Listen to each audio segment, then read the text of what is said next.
Students, आज हम जो पढ़ने वाले हैं वो है रेनॉल्ड्स नंबर के बारे में। तो रेनॉल्ड्स नंबर तो क्या है, क्यों है, इसकी ज़रूरत क्या है? रेनॉल्ड नंबर एक ऐसा नंबर है जो हमको बतलाता है कि जो भी हमारा फ्लूइड है उसका जो फ्लो है वो किस टाइप का है। तो हमने अब तक दो टाइप के फ्लो के बारे में पढ़ा है। कौन सा है? तो एक है लैमिनार, या उसको आप स्ट्रीमलाइन भी बोलते हो, ठीक है, स्ट्रीमलाइन। और दूसरा है टर्बुलेंट। तो अब एक चीज देखो कि ये हमारे पास एक टैप है, ठीक है। तो टैप में से जो V इक्वल टू हम ले लेते हैं, चलो नहीं, लो वेलोसिटी, ठीक है, कम वेलोसिटी से यहां से वाटर निकल रहा है, ठीक है।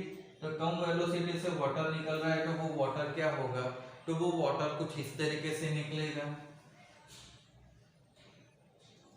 कम वेलोसिटी से वाटर इस तरीके से निकलेगा, और इस तरीके का जो निकलेगा तो वो क्या होता है कि वो ट्रांसपेरेंट होता है, ठीक है। जब वाटर स्लो वेलोसिटी से निकलेगा तो वो क्या होगा कि वो ट्रांसपेरेंट रहेगा। बट अगर हम वेलोसिटी को इंक्रीज कर दें, ठीक है,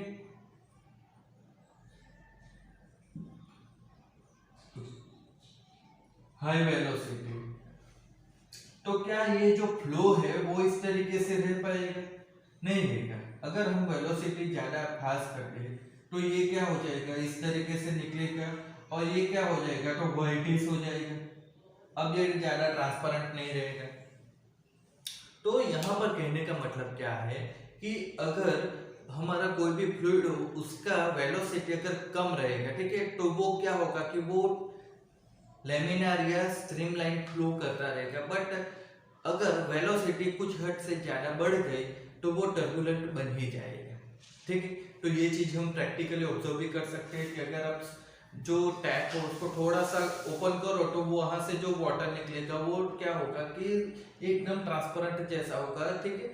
तो वो स्ट्रीमलाइन फ्लो हो गया। बट अगर आप टैप को फुल ओपन कर दो तो वहां से जो वाटर निकलेगा वो ऑब्वियसली वर्टिस ही होगा, तो वो टर्बुलेंट फ्लो होगा। तो इसका मतलब ये है कि वेलोसिटी इंक्रीज होने पर क्या हो जाएगा कि जो हमारा स्ट्रीमलाइन फ्लो था वो टर्बुलेंट में कन्वर्ट हो जाएगा, ठीक है। तो कितने नंबर तक, मतलब यहाँ पर रेनॉल्ड नंबर की बात करें तो क्या होता है कि उसने एक नंबर जो दिया था, तो कितनी वैल्यू तक मतलब जो फ्लो है वो स्ट्रीमलाइन रहेगा और कितने में वो टर्बुलेंट रहेगा, वही रेनॉल्ड ने बताया। तो यहाँ पर एक चीज ऑब्जर्व करो कि ये जो फिनोमिनन है वो एक्चुअली पहले स्टोक्स ने ऑब्जर्व किया था, बट रेनॉल्ड ने इसको फेम दिया है, ठीक है। तो यहाँ पर होता क्या है कि सबसे पहले तो रेनॉल्ड नंबर जो होता है वो लिख देता हूँ। तो रेनॉल्ड नंबर जो होता है वो आर या आर ई से डिनोट करते हैं, और वो होता है रो वी डी अपॉन ईटा, इस तरीके से वो दिया जाता है। तो यहाँ पर आप देखोगे, ठीक है, तो होता क्या है,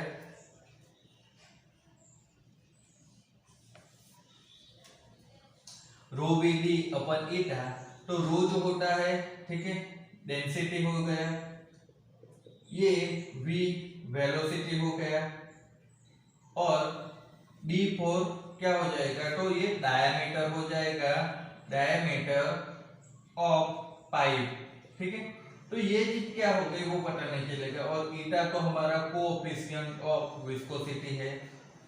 तो यहाँ पर होता क्या है कि जब भी हम कुछ फ्लूइड को फ्लो करवाएंगे तो वो क्या होगा कि ओपनली जो करवाएंगे उसकी बात नहीं है, ठीक है। ये क्या होगा कि कोई ना कोई पाइप में फ्लो करेगा तब की बात है, ठीक है। तो ये मान लो कि ये हमारा कोई पाइप है जिसमें ये हमारा लिक्विड फ्लो कर रहा है, तो ये पाइप का कुछ डायमीटर भी तो होगा, ठीक है। तो वो डायमीटर के ऊपर भी क्या होगा कि जो हमारा रेनॉल्ड नंबर है वो डिपेंड करेगा, फिर कितनी वेलोसिटी से फ्लो हो रहा है उसके ऊपर भी डिपेंड करेगा, और डेंसिटी के ऊपर लिक्विड की, और कोएफिशिएंट ऑफ ईटा के ऊपर। तो यहाँ से हमको एक्चुअली एक नंबर ही मिलेगा, ठीक है। तो ये नंबर जो मिलेगा उसके ऊपर से हम बोल सकते हैं कि जो हमारा फ्लो है, ठीक है, ये फ्लो क्या होगा कि टर्बुलेंट है या स्ट्रीमलाइन। तो वो हम कैसे बोल सकते हैं कि यहाँ पर आप सबकी वैल्यू रखो तो रेनॉल्ड नंबर मतलब एक नंबर ही मिलेगा, कुछ क्वांटिटी नहीं आएगी, मतलब सॉरी यूनिट। तो ये अगर वैल्यू लेस देन 1000 आ गई तो वो क्या हो जाएगा, स्ट्रीमलाइन हो जाएगा। और ग्रेटर देन 2000 आ गई, ठीक है, ध्यान रखना 1000 से ज्यादा है और 1000 से कम नहीं है, 2000 है, तो वो हो जाएगा टर्बुलेंट। अब यहां पर होता क्या है, तो 1000 से 2000 के बीच में क्या होगा, तो यहां पर ये अनडिफाइंड है। मतलब अगर रेनॉल्ड नंबर का वैल्यू लेस देन 1000 आ जाएगा तो हम कंफर्मली बोल सकते हैं कि ये स्ट्रीमलाइन फ्लो ही हो रहा है, और ग्रेटर देन 2000 आ जाएगा तो हम कंफर्मली बोल सकते हैं कि टर्बुलेंट ही। बट अगर इन बिटवीन आ गया तो वहां पर हम कंफर्म नहीं हो सकते, ठीक है। अब देखो तो यहाँ पर होता क्या है कि जो रेनॉल्ड नंबर है तो वो बहुत सारी चीजों पर डिपेंड करता है, और बहुत सारे यहाँ पर क्या होता है कि फिनोमेनन अफेक्ट भी करते हैं। तो उस वजह से क्या होगा कि जो हम कुछ फिक्स वैल्यू नहीं दे पाते हैं, बट क्या है कि एक रेंज ले रहे हैं, ठीक है। तो ये रेंज में 1000 से कम हो तो वो किसके लिए, स्ट्रीमलाइन के लिए, और 2000 से ज्यादा हो तो वो टर्बुलेंट होगा ही होगा।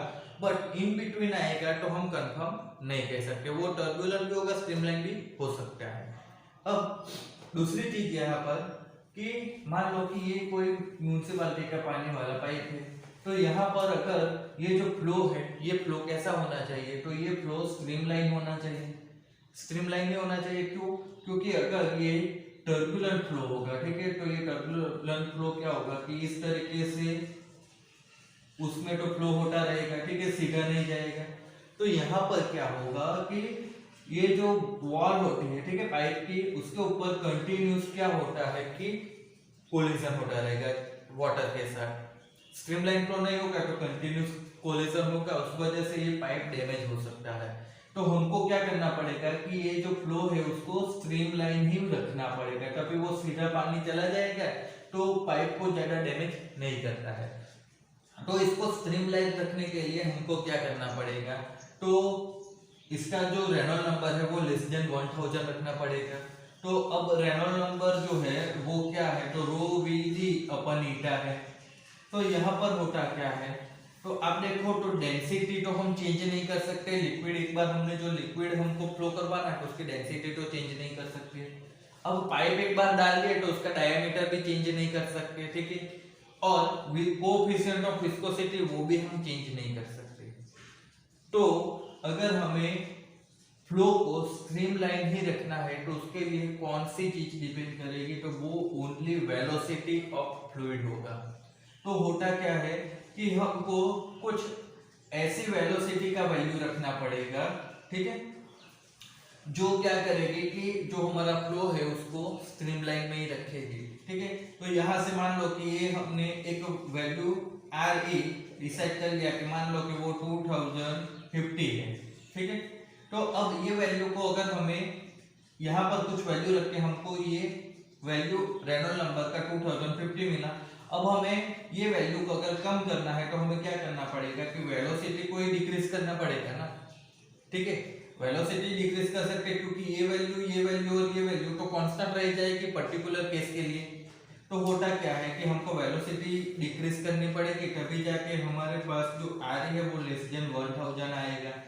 तो उस केस में क्या होगा कि हमारे पास एक पर्टिकुलर वेलोसिटी आ जाती है। ये वेलोसिटी क्या होती है कि जिसको हम क्रिटिकल वेलोसिटी बोलते हैं। ये क्रिटिकल वेलोसिटी क्या होगी कि अगर ये वैल्यू यहाँ पर रखेंगे तो उससे कम वाले वैल्यू पर हमारा रेनॉल्ड नंबर लेस देन 1000 आएगा, बट उससे ज्यादा वैल्यू पर रेनॉल्ड नंबर क्या हो जाएगा, ग्रेटर देन 1000 या टर्बुलेंट फ्लो में चला जाएगा। तो ऐसी वेलोसिटी को क्रिटिकल वेलोसिटी बोलते हैं, ठीक है, जिसको हम VC बोलेंगे। तो उसकी वैल्यू RE अपन ईटा रो इनटू डी इस तरीके से हमको मिलती है। ये क्रिटिकल वेलोसिटी क्या है, तो उससे ज्यादा वेलोसिटी पर फ्लो टर्बुलेंट हो जाएगा।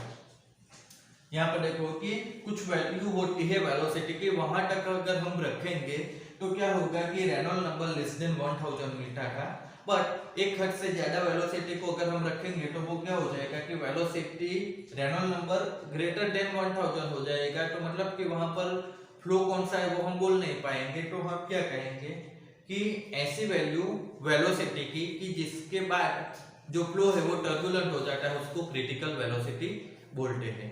ठीक है, अब यहाँ पर दूसरी चीज ये है कि ये जो रेनॉल्ड नंबर है, तो ये रेनॉल्ड नंबर को आप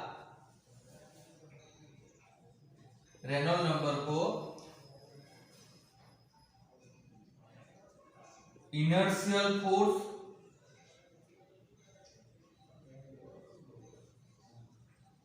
अपन विस्कस फोर्स ऐसा भी बोल सकते हो। ठीक है, तो ये फॉर्मूला यहाँ पर मैं नहीं लिख रहा हूँ, इनर्शियल फोर्स अपन विस्कस फोर्स ऐसा भी बोल सकते हैं। तो इसका मतलब क्या है कि इनर्शियल फोर्स मतलब जो फ्लो करवा रहे हैं, ठीक है, जिस वजह से लिक्विड फ्लो हो रहा है वो फ्लो, और विस्कस फोर्स मतलब विस्कस क्या करता है कि रेजिस्ट करता है, तो जिस वजह से लिक्विड इधर फ्लो कर रहा है, ठीक है, वो विस्कस फोर्स। ये लिक्विड ऐसे ही तो फ्लो नहीं करेगा, तो इसको कुछ फोर्स देना पड़ेगा, तो वही क्या हो जाएगा कि इनर्शियल फोर्स हो जाएगा। ठीक है, सॉरी पहले कुछ गलत बोल दिया। तो इनर्शियल फोर्स इस तरीके से लिक्विड को फ्लो करवा रहा है, और विस्कस फोर्स तो मतलब उसके फ्लो को रेजिस्ट कर रहा है। तो इन दोनों का जो रेशियो होगा ना, उसको भी हम रेनॉल्ड नंबर बोल सकते हैं, या रेनॉल्ड नंबर उसका रेशियो ही है। ठीक है, अब यहाँ पर एक्चुअली आपको ना इसकी डेरिवेशन की जरूरत नहीं है। ठीक है, और उसका डेरिवेशन बोर्ड आपके 12th स्टैंडर्ड के लेवल के बाहर का सिलेबस है। ठीक है, तो आई होप कि आपको रेनॉल्ड नंबर के बारे में पता चल गया होगा। तो मिलेंगे नेक्स्ट वीडियो में।